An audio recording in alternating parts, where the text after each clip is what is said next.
In this video, we are going to discuss about human respiratory system. First, we are going to look at characteristics of the respiratory system in terrestrial organisms, that is land organisms. So, the organs should have a structure, okay, that should increase the surface area for the gaseous exchange. And this surface should be very fine and delicate. If you take, for example, lungs, it is very fine and delicate. Then only gaseous exchange can easily occur across the delicate surface.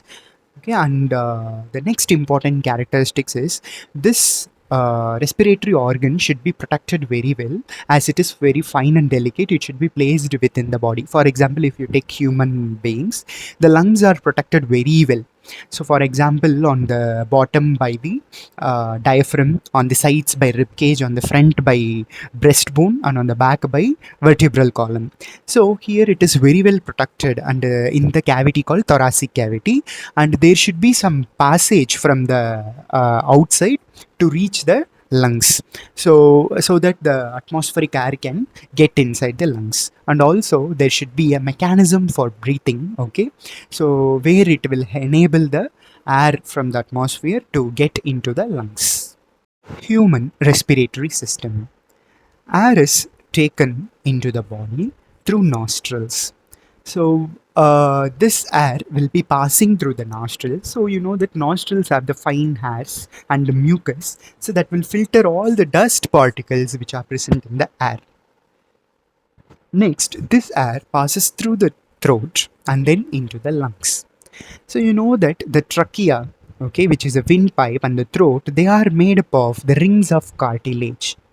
So this will ensure that when there is no air passage, the tube will not collapse. So it will stay strong due to the presence of the cartilage. And this is the pathway: first nasal passage, and then nasal cavity, and then pharynx, larynx, trachea, bronchi, bronchioles, and then that eventually leads to the alveoli. This is the diagram of human respiratory system. So here you can see the nasal passage, okay, and the nasal passage will lead to the nasal cavity. And then you know that our mouth, inside the mouth we have a cavity which is called buccal cavity or mouth cavity, okay. So then after this nasal cavity and mouth cavity, we have the pharynx. Pharynx have the place for both the opening of the windpipe and opening of the food pipe, okay. And then pharynx leads to larynx. Larynx is actually where our vocal cords are present. So larynx is also called as voice box, okay, from which the voice can be generated, okay. And then this larynx, it leads to, okay, trachea. Trachea is called as the windpipe. Like how we call esophagus as the food pipe, trachea is called the windpipe, and it is made up of rings of cartilage. Just now we have learned the significance of the rings of the cartilage, and you can see a pair of lungs is present, okay, and this lungs are protected by a membrane called pleura, okay. So the lungs are very well protected by ribs, okay, and also on the bottom you can see the diaphragm. This is a tough muscle which separates lungs from the stomach. That is, separates the respiratory system from the digestive system, and this is very important. This muscle will initiate the mechanism of breathing actually. So it is usually in the relaxed state, it is like a dome shaped. And next here you can see the bronchi. Actually the trachea, which is divided into two bronchi, and each bronchi enters into the lungs and gets converted into bronchioles, and bronchioles will terminate in the balloon-like structures called alveoli. So alveoli is surrounded by blood vessels, blood capillaries, where between the alveoli and the blood vessels, gaseous exchange will be occurring. So this is how the respiratory system works. So here you can see the nasal passage, which is the first one, and the nasal cavity, and it leads to pharynx second, and then larynx third, and then comes our trachea, and the trachea will be divided into bronchi, and each bronchi enters into the lungs, and then inside the lungs, bronchi further divides into bronchioles, and each bronchioles get terminated in the alveolar sac or air sac. So the trachea is divided into two bronchi, and bronchi enters the lungs. So here lungs are covered by a membrane called pleural membrane or pleura. So within the lungs, we can see this bronchi, okay, divides into smaller and smaller tubes called bronchioles.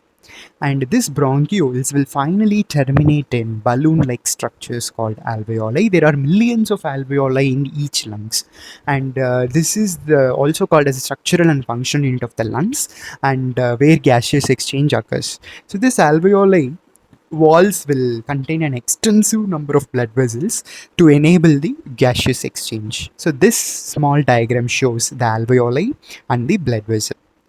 So you can see in the alveoli, oxygen concentration is more and carbon dioxide concentration is less. And in the blood vessel, that is in the blood, oxygen is less and carbon dioxide is more.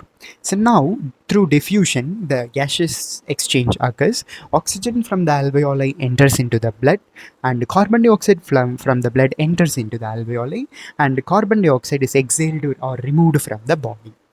So likewise, the inhalation process, we can see first we are breathing in, and so that first actually the diaphragm becomes contracted and become flattens, and our ribs will be lifted, chest cavity becomes larger, and due to this the air is sucked into the lungs, and the air fills and expands the alveoli, and then finally the gaseous exchange occurs. Residual volume of air. So during the breathing cycle, lungs will always contain residual volume of air. Lungs cannot completely exhale all the air present inside it. Why? Because there will be sufficient time for oxygen and carbon dioxide, oxygen to be absorbed and carbon dioxide to be released. Respiratory pigments. So in the human beings, the respiratory pigment is called hemoglobin. So that is why we have RBCs which are red in color, and they have very much high attraction to the oxygen. So that hemoglobin transports oxygen, and carbon dioxide is mostly transported as a dissolved form in our blood through the plasma. And some of the important questions in this topic. So characteristics of respiratory system, that is especially terrestrial organisms, and the rings of cartilage, what is the significance and what is residual volume of air, how carbon dioxide and oxygen transported, and how are the lungs designed in human beings. These are some of the important topics from questions from this topic.